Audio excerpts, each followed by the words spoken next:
Hi dear bankers, I hope you all are doing well. So welcome to EduTap. आज के इस session में हम बात करने वाले हैं कि how to choose the best elective for your CIIB December 2026 exam. तो जो भी लोग एग्जाम दे रहे हैं CIIB का दिसंबर में या जब भी अटेम्प्ट आप लोग देते हो, तो बहुत सारे स्टूडेंट्स के मन में ये क्वेश्चन बहुत ज़्यादा आता है कि एग्जाम तो देना है ना? प्रिपरेशन जो कंपलसरी सब्जेक्ट्स हैं उनकी कैसे करनी है वो तो हो जाएगी, लेकिन व्हाट अबाउट द इलेक्टिव? 5 हमारे पास ऑप्शंस हैं, उसमें से कैसे हम सिलेक्ट करें कि कौन-सा हमारे लिए सबसे एप्रोप्रिएट है।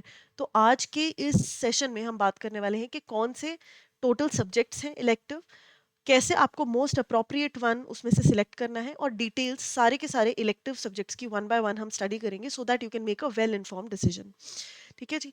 तो before moving ahead in this session I also want to tell you कि आप अगर CIIB की प्रिपरेशन कर रहे हो, तो आप एग्जाम्स में जाकर edutap.in में जाकर एग्जाम्स में जब आप कैब में जाकर फ्री मटेरियल को क्लिक करोगे, तो you will come across a page जहाँ पर आप फ्री स्टडी मटेरियल डाउनलोड कर सकते हो।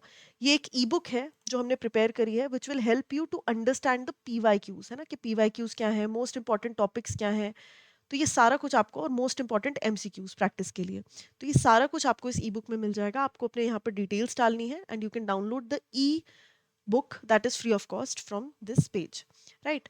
So coming back, कैब के अगर मैं बात करूं तो देयर आर 4 कंपलसरी पेपर्स, है ना, उनके बारे में हम बात नहीं करेंगे। BRBL, ABM एंड ऑल, क्योंकि वो हम बाकी सारे वीडियोस में कवर कर चुके हैं, बट हम बात करेंगे उस एक इलेक्टिव की जो आप अपनी मर्जी से सिलेक्ट कर सकते हो। ठीक है? एंड उसके लिए आपके पास ये 5 ऑप्शंस हैं। You have human resource development, rural banking, information technology, risk management and central banking. तो आप जब तैयारी कर रहे हो कैब की, तो 4 कंपलसरी सब्जेक्ट्स एंड 1 इलेक्टिव, जो इनमें से कोई एक होगा, ये आपको प्रिपेयर करना है। हमेशा आप सिर्फ एक ही इलेक्टिव सिलेक्ट कर सकते हो हर अटेम्प्ट के लिए, और सारे के सारे इलेक्टिव पेपर्स जो है वो एक ही दिन कंडक्ट करे जाते हैं, so you can just appear in one, right?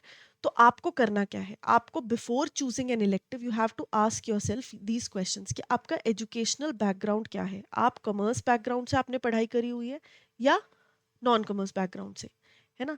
क्यों? क्योंकि देखो, जब जो सब्जेक्ट्स कंपलसरी हैं उसमें तो आप कुछ नहीं कर सकते, you will have to put in time and effort, लेकिन जो सब्जेक्ट आप ऑप्शनली चूज कर सकते हो, उसमें ये देखने में कोई बुरी चीज़ नहीं है कि आपको कितना पहले ही आता है ना? बिकॉज वो एक किक स्टार्ट देगा आपको, एक सब्जेक्ट की मेहनत करने का बर्डन जो है वो थोड़ा सा कम हो जाएगा अगर आपको पहले ही उसके बारे में आइडिया है।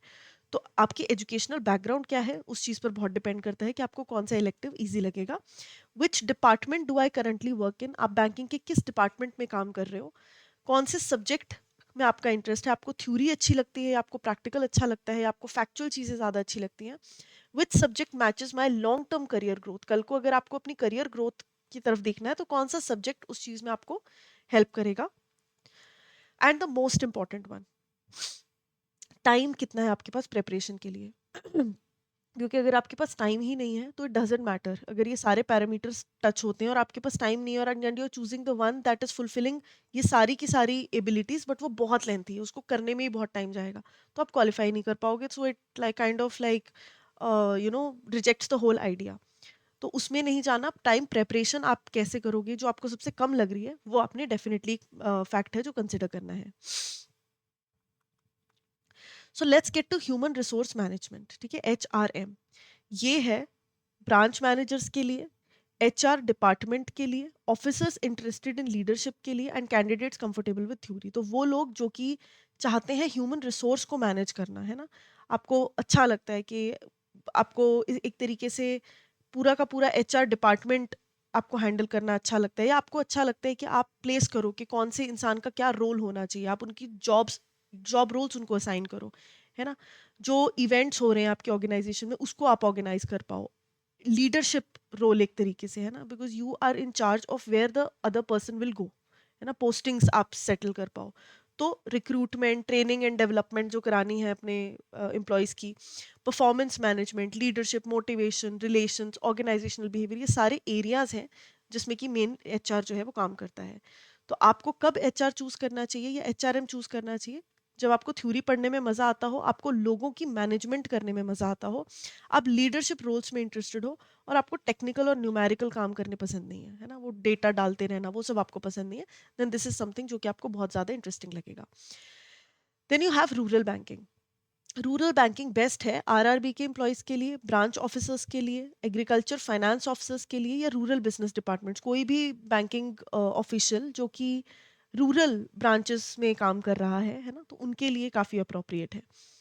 तो इसमें मेन एरियाज ऑफ ऑपरेशन है priority sector lending, financial inclusion के लिए सेल्फ हेल्प ग्रुप्स, जॉइंट जो लोन ग्रुप्स हैं, lending groups, rural development schemes को कैसे एग्जीक्यूट करना है, नाबार्ड से रिलेट कर कर पढ़ना, एंड रूरल क्रेडिट। तो ये सारे के सारे मेजर एरियाज इसके आ जाते हैं एंड ये उनको चूज करना चाहिए जो कि खुश है रूरल ब्रांचेस में सर्व करके।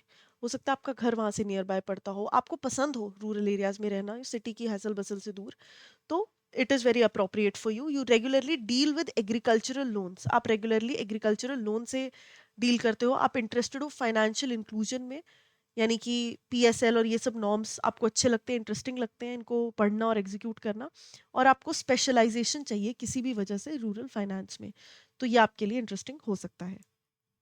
इंफॉर्मेशन एंड डिजिटल बैंकिंग, नाम से ही पता चल रहा है, ये digital banking teams, IT officers, fintech enthusiasts and technological oriented bankers, ठीक है, तो इन सब लोगों के लिए अच्छा है। मान लो आपने आईटी से अपनी ग्रेजुएशन करी है ना, आईटी के किसी फील्ड से, तो आपको ये चीज़ बहुत इंटरेस्टिंग लगेगी क्योंकि इसमें digital banking, cyber security, AI, blockchain जिस पे क्रिप्टो बना है, cloud computing, UPI, data analytics, ये सारा कुछ आ जाता है। Later on also if you are thinking about, मतलब थिंकिंग अबाउट डिजिटल बैंकिंग या टेक्नोलॉजी, अगर आप इंजॉय करते हो, फ्यूचर रेडी स्किल्स आप करना चाहते हो कि सिर्फ बैंक में ही नहीं, फ्यूचर में जाके अगर आप रिटायर हो जाओ बाद में आपको काम आए, तो मतलब वो लॉन्ग टर्म ग्रोथ के पर्सपेक्टिव से अगर आपको इंटरेस्ट है टेक में, तो दिस इज समथिंग जो कि आप कर सकते हो। अगर टेक्नोलॉजी आपकी स्ट्रेंथ नहीं है, मतलब this is not something that you comfortable with, तो फर्स्ट टाइमर्स को इसमें जाना आई वुड एडवाइस के वो थोड़ा सा डिफिकल्ट लग सकता है। रिस्क मैनेजमेंट, ये credit officers, treasury officers, risk department and audit and compliance के लिए है। इसमें हर तरीके के ऑपरेशनल रिस्क, रिस्क मैनेजमेंट के जो रिफॉर्म्स हैं, आई कैप, बेसल नॉर्म्स है ना, इन सब के बारे में बात होती है। अगर आपको स्टैटिस्टिक्स पसंद आया हुआ है, आपको एनालिटिकल सब्जेक्ट्स अच्छे लगते हैं, फाइनेंस अच्छा लगता है, पैसा काम कैसे करता है, क्रेडिट काम कैसे करता है, कैसे हम क्रेडिट से रिलेटेड रिस्क को मिनिमाइज कर सकते हैं, अगर इन सब चीज़ों में आपका इंटरेस्ट है तो ये आपको अच्छा लग सकता है। Now this is not a theoretical subject, this is more the conceptual understanding वाला सब्जेक्ट जहाँ पर आपको कॉन्सेप्ट्स को समझना पड़ेगा। Then you have central banking. Central banking is for officers interested in economics. अगर आपको इकोनॉमिक्स अच्छी लगती है, अगर आपको पॉलिसीज कैसे बनती हैं, रेगुलेटरी रोल्स में जाना अच्छा लगता है, तो ये चीज़ आपको बहुत ज़्यादा इंटरेस्ट करेगी। It is related to the central banking, RBI की पॉलिसीज एंड ऑल, है ना। तो आरबीआई के functions, currency management, financial stability, regulation, monetary transmission, basically RBI कैसे ऑपरेट करता है, तो वो सारा कुछ जानने के लिए आपको ये सब्जेक्ट जो है ये काफ़ी ज़्यादा इंटरेस्टिंग लग सकता है। अगर आपको पॉलिसी मेकिंग में, इकोनॉमी कैसे चलती है ना, इकोनॉमिक्स में overall macro economic concept, inflation कैसे होती है, एम्प्लॉयमेंट कैसे जनरेट हो सकती है, इन सब चीज़ों में अगर आपका इंटरेस्ट है, रुझाव है, तो ये आपको इंटरेस्टिंग लग सकता है। तो ये पूरे की पूरी एक समराइज्ड फॉर्म है कि आपको कैसे सिलेक्ट करना है। So basically 4 papers you have compulsory, 1 elective, 5 इन 5 में से आपको सिलेक्ट करना है। इट शुड बी कि आपका एजुकेशनल बैकग्राउंड क्या है। अब अगर तो आपने कॉमर्स में से करा हुआ है तो obviously central banking and risk management is something जो आपको ईजी लग सकता है। अगर आपने आर्ट्स में किया हुआ है तो probably rural banking will be something that might interest you. IT है तो आईटी, है ना, अगर आप टेक बैकग्राउंड से हो तो आपको आईटी वाला बहुत इजी और अच्छा लगेगा। तो इंटरेस्ट क्या है, करियर ग्रोथ क्या है और प्रेपरेशन टाइम क्या है, वो आपको इवेल्युएट करना है अपनी प्रेपरेशन स्ट्रैटेजी के हिसाब से, and you have to select the right choice. Now if you are preparing for this exam, then you can keep a check on edutap.in. Very soon we'll be launching a course that can help you with the preparation. तो आप edutap.in को checkout कर सकते हैं। तो right strategy, right guidance and right discipline अगर आप रखते हो तो definitely you will be able to qualify the exam. So that is all for this session. Thank you.